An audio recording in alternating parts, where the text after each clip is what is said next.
안녕하세요. 원피스 도서관 원두입니다. 원피스 1116화 내용이 드디어 새벽에 공개가 되었습니다. 끝까지 시청해주시면 부자 되는 거 아시죠? 이번 원피스 1116화는 베가펑크의 이야기를 듣고 반응하는 사람들의 리액션으로 시작한다고 하는데요. 사람들은 베가펑크가 아직도 800년 전에 시작된 전쟁이 끝나지 않았다는 말에 의구심을 가집니다. 800년 전 거대한 전쟁에 참여했던 사람들은 분명히 다 죽었을 텐데 아직도 전쟁이 계속되고 있다니 도대체 무슨 말인지 이 뜻을 이해하지 못하고 있다는 것인데요. 과연 베가펑크는 이 부분을 어떻게 이해시킬 것인지 상당히 궁금합니다. 그리고 장면은 이무가 있는 공간으로 이동하고 이무는 비비와 매우 비슷하게 생긴 초상화 앞에 서 있는 모습을 보이고 있습니다. 아무래도 네펠탈이 릴리일 가능성이 매우 높다고 보이며 이무와 릴리의 의문점은 아직 밝혀져야 할 것들이 많습니다. 800년 전 알라바스타 왕국을 다스렸던 여왕이자 최초의 20인 중 마리조아로 이주하는 걸 거부했던 유일한 왕이고 네펠탈이 릴리에 대해 소유욕에 가까운 광기 섞인 집착을 보였습니다. 코브라 왕이 오르성과 대면해 릴리 여왕의 행방을 묻자 아무런 사전 예고도 없이 나타나 허의 옥좌에 앉아 릴리라고 그녀의 이름을 되뇌이며 작중 처음으로 입을 열었고 시종일관 과묵한 분위기를 유지하던 기존의 신비주의를 깨고 격앙된 말투로 언성을 높이는 격렬하고 감정적인 모습을 보일 만큼 릴리에 대해서 상당히 민감한 반응을 보였죠. 그리고 이번 화에서 마더플레임의 새로운 정보가 공개됩니다. 제가 과거 영상에서 마더플레임이 고대 병기의 동력원일 가능성에 대해서 영상을 만들었는데요.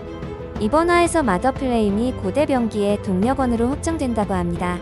그리고 더욱 놀라운 사실은 고대 병기의 동력원인 마더플레임을 훔친 배신자가 있었다는 것입니다. 그 배신자의 정체는 요크였습니다.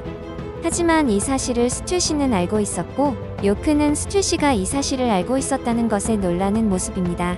그리고 베가펑크의 방송을 차단하기 위해서 노력하는 오로성들에게 드디어 희소식이 들리는데요. 드디어 베가펑크의 방송이 송출되는 전보벌레의 위치를 찾아내게 됩니다. 전보벌레를 찾아낸 것 역시 요크이며 요크는 이 사실을 오로성들에게 보고합니다. 그리고 이번 화에서는 레일리가 등장하는데요. 그 이유가 있습니다. 베가펑크는 공백 200년에 대해 모든 것을 알아냈던 로저의 접단은 그것들을 해결하기 위해 크게 움직이는 모습은 보이지 않았다고 말했고 레일리는 그 숙제를 새로운 시대의 주인들에게 전해주고 싶다는 이야기를 술을 마시며 한다고 합니다. 저는 이번 화에서 현재 공개된 내용에 따르면 이무가 네펠탈이 가문에게 집착하는 부분에 대해서 주목해야 한다고 생각하는데요.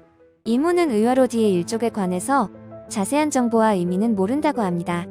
그리고 공백의 100년의 기억을 외부로 노출시키지 않으려고 하고 있지만 이 내용들이 포네그리프에 적혀져 있고 이 포네그리프를 해적들이 노리는 것에 상당히 불쾌감을 가지고 있습니다.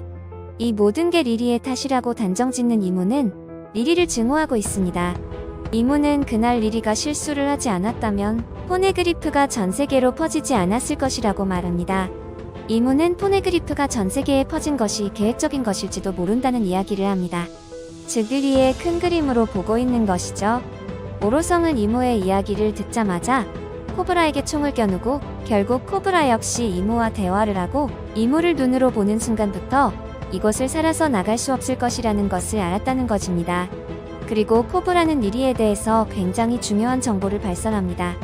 바로 네펠타리디 리리, 뒤의 일족이라는 내용을 감히 이무 앞에서 말해버린 것이죠. 이무는 뒤의 일족에 대한 발언을 듣는 순간 표정이 굳어지고 갑자기 그림자 화살이 등장하여 코브라의 복부를 공격합니다. 이 공격이 이무의 공격인지는 확정할 수 없다고 합니다. 이때 드디어 기둥 뒤에 숨어있던 사보가 등장하여 이무에게 이글이글 열매의 능력을 사용하여 화염을 날린다고 합니다. 이때 이글이글 열매를 무력화시키는 이무의 행동이 나타납니다. 이무는 거대한 괴물의 형상으로 변하며 사보의 공격을 삼켜버린다고 합니다. 코브라는 마지막 순간까지도 사보에게 부탁을 하는데요. 루피와 비비에게 자신들 역시 뒤의 일족이라는 사실을 전해달라고 합니다. 사보와 코브라는 알 수 없는 힘에 의해서 공격당합니다. 코브라는 치명적인 상처를 입게 되고 마지막 유언으로 리리의 편지 내용을 말합니다. 포네그리프를 무슨 일이 있어도 지키라는 내용입니다. 일가 오로성 중 한 명이 이런 코브라의 말을 듣기 위해서 엄청난 크기의 소리를 방출했고 편지의 거의 마지막 부분이 겨우 들렸습니다. 여명의 깃발을 세계에 걸어라 이런 내용입니다.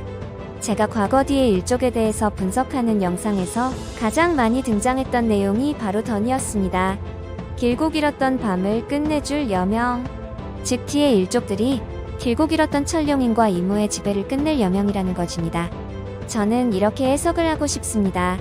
코브라는 이무의 공격을 자신이 대신 맞고 사보를 성공적으로 탈출시킵니다. 사보는 코브라의 이런 희생으로 살아나게 된 것입니다. 이 장면을 세계 정부는 사보가 코브라 왕을 죽였다고 모함하여 신문으로 낸 것이죠.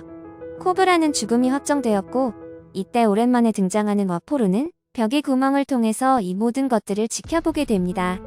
하지만 역시 이무는 와포르의 존재까지도 알아버리게 되고 와포르는 자신도 죽음을 맞이할 것이라고 알아차리고 자신의 능력을 사용하여 벽을 먹어치우고 도주하기 시작합니다. 와포르는 봐서는 안 될 장면을 보았다며 후회하고 그 다음 레벨리에서는 와포르와 코브라의 모습을 찾아볼 수 없게 되었습니다. 포르는 허이옥저에서 비비와 CP0가 있는 방으로 도망쳐오게 되고 이때 비비는 와포르를 붙잡고 CP0의 감시에도 도망치게 됩니다. 와포르와 비비는 같이 도망치게 된 것이죠. 이때 와포르의 아내인 킨데렐라고 이 장면을 목격하게 되고 와포르는 아무도 찾을 수 없는 세상의 끝으로 비비와 함께 간다고 합니다. 와포르의 아내는 어떤 생각이 들까요? 여기까지가 지금까지 공개된 이무와 비비 그리고 릴리에 대한 연결고리의 내용이었습니다. 아직 릴리에 대해서는 자세한 내용은 공개되지 않았기 때문에 이무가 도대체 릴리와 어떤 사이였는지 심지어 더 나아가 이무가 릴리라는 가설까지도 나오고 있는 상황에서 현재까지 공개된 내용으로는 유추가 상당히 힘든 것은 사실입니다. 릴리를 향한 임의 집착은 머나먼 후손인 비비에게도 이어졌고 임의 첫 등장 시 루피와 티치의 숲에서는 마구 난도질하고 시라오시의 사진은 칼을 박아버린 와중에 비비의 사진만은 깔끔한 상태로 남겨두었던 이유이기도 합니다. 하지만 릴리의 후손이지만 엄연한 타인인 비비를 마구잡이로 납치하려 드는 것만 봐도 알 수 있듯 이미 갖고 싶은 것은 자신이 원하는 릴리의 모습이지 있는 그대로의 릴리가 아니라는 것은 알 수 있죠. 그리고 세계 정부에서 마더플레임을 자유롭게 계속해서 사용하지 못했는지 이번 화를 통해서 어느 정도 유추할 수 있었죠. 어쩌면 세계 정부는 요크가 뒤로 빼돌린 정도의 수량만큼만 가지고 있을 가능성이 높을 것으로 보고 있으며 이번 에그헤드 에피소드에 모든 것을 걸어야 하는 이유가 완벽히 밝혀진 것입니다. 세계 정부 입장에서 이번 에그헤드는 공백의 100년의 이야기까지 걸려있기 때문에 그들에게는 가장 중요한 요충지가 될 것입니다. 다음 영상은 원피스 1116화 전체 내용 리뷰로 돌아오겠습니다. 오늘 영상은 여기까지입니다. 재미있게 보셨거나 재미없게 보셨다면 구독, 좋아요 부탁드립니다. 사랑한다고요.